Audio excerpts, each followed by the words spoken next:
Get ready for the Connected Waters Film Festival. There will be visual, digital, and audio art from across Central Florida. Tickets are available on Eventbrite. Make sure you check us out. What do you really know about the Connected Waters Film Festival? If you don't know much, maybe you need to pay attention. Stay tuned for part 2 of Connected to the People with Lisa Kathleen Mark. Pretty much understand Connected, but how did you come up with the name Connected Waters for the film festival? Well, Waters, did I ever tell you about how the Waters kind of came about? I don't think so. Okay, so again, I'm the type of person who, when I'm working with people, there's a synergy, and it's scientific really, because water is all around us. The majority of Earth is made of water. But when water is able to go through a process, sometimes things go up and blessings come down. And with the internet, you know, you can see some film in this area, and then just because you're exposed to it on the internet, it's almost like a lightning rod that transports it to a different location. But we're all connected through, you know, the human experience. When we come together and have dialogue through film, about art, it allows us to connect in a meaningful way and flow like water. So I believe that Connected Waters really is about understanding that we're all connected in some way, and when we're working together, having conversations with one another about art, about film, about life, we work together to make the world a better place and one that flows.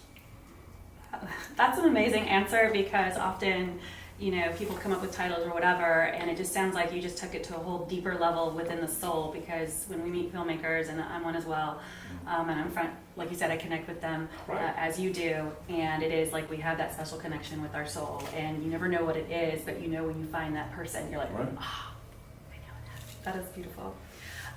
So let's get to what is the specific mission or focus of this particular festival? What is your general focus? I'll let you feel that one, because it started to grow and blossom into expansion, and it's exciting. But I want to give opportunities from different viewpoints and perspectives from the musical lens first, and how that's kind of changed in the past year or so, and what we're expanding into. Yes, the first one was very successful at Winter Haven, and then it expanded to Lakeland as well. The first one we had a musical block in the first one. The second one we did not. So this year, you know, I'm focused on bringing in a lot more artists that were there from the first year to really have their talent showcased. You know, so that's going to really be showcased in this one.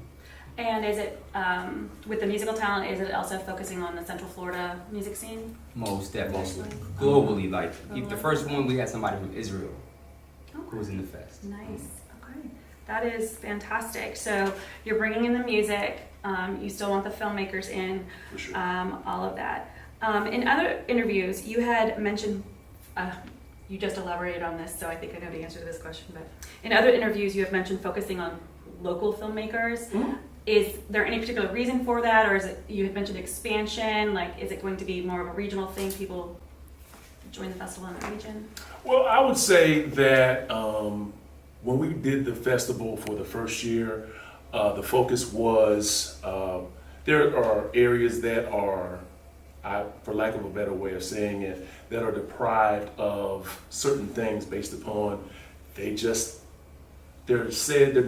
there's not a market for it. Mm-hmm. We made history a couple of years ago when we did the first film festival in Winter Haven history, and people had done movie showings, but a festival at a movie theater was at the CMX cinemas right there at the Spring Lake, where it was blocked out, and multiple films were shown. The films that were shown was the Charlie Ward documentary, where it was the 30-year anniversary of him being the first African-American quarterback to win the Heisman.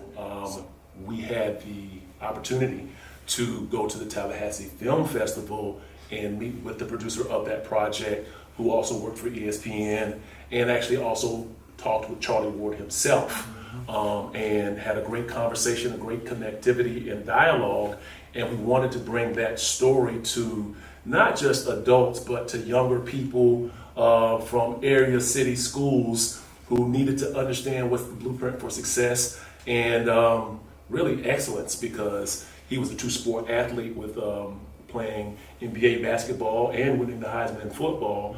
So connecting people with captivating stories, but also expanding people's view of what's really going on around you, because so much is happening, and a lot of times we focus on the negative.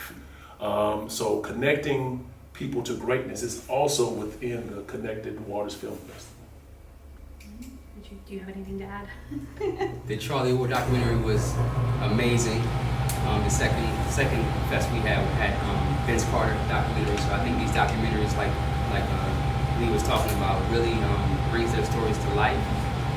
But especially for the youth, mainly for the youth. I love documentaries personally, just because I have a vision processing impairment, so I read very slowly. So I tend to read, if I'm going to read, I read nonfiction. And so I do watch all kinds of films, but I do love documentaries because I love learning about real people. So that is really awesome to highlight people that we may not be aware of, and their story needs to be told. So let's move on to talking about the festival itself.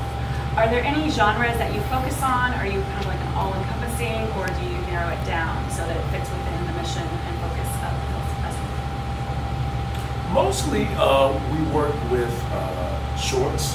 So shorts and animations and creative musical projects is where we try to focus, because a lot of people, they have something like maybe a proof of concept idea, and they're trying to shape it into the next thing.